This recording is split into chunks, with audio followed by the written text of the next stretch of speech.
Cardano with Roto Experts on the Fantasy Sports Network here with your Daily Fantasy Minute. Before I get to today's Daily Fantasy Slate, I just want to take a moment and talk about yesterday and what you should have learned.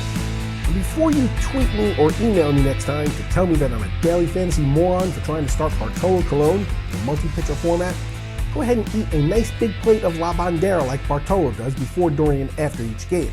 Now, Colon was owned by just 0.9% of participants on DraftKings, and he put up 29.1 points.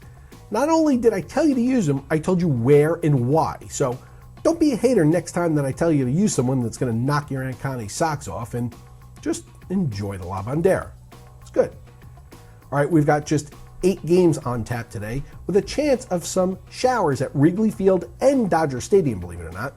Now remember, one of the nice things about playing daily fantasy sports is that you can always abstain. You're not forced to play. Now personally, I don't feel like I'm able to use what I think are my skill sets properly in composing Major League Baseball daily fantasy rosters on days when the number of games are limited.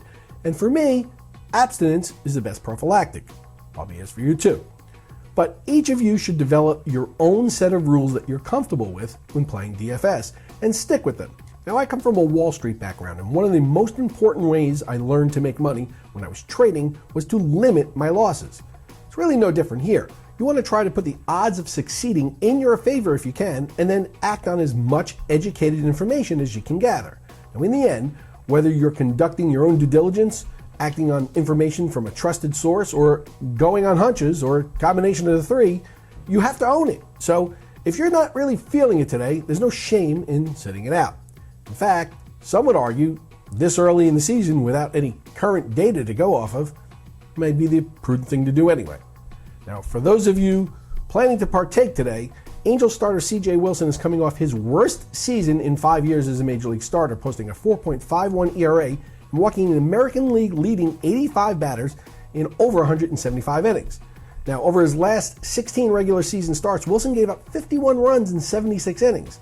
His average velocity is just a tad over 90 miles an hour, and when you walk that many players and you pitch from behind as much as he does, without the ability to really challenge batters with your fastball, it's a recipe for disaster.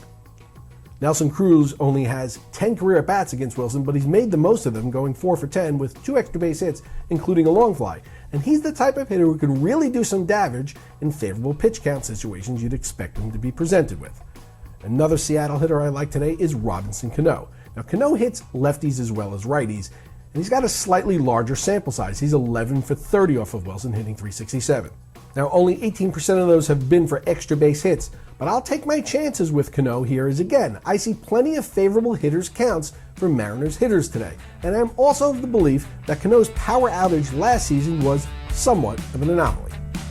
Now, if you're looking for some site-specific recommendations, go ahead and check out the premium products on dailyroto.com, put together by Drew Dinkmeyer, Mike Leone, and the most well-respected team in the business.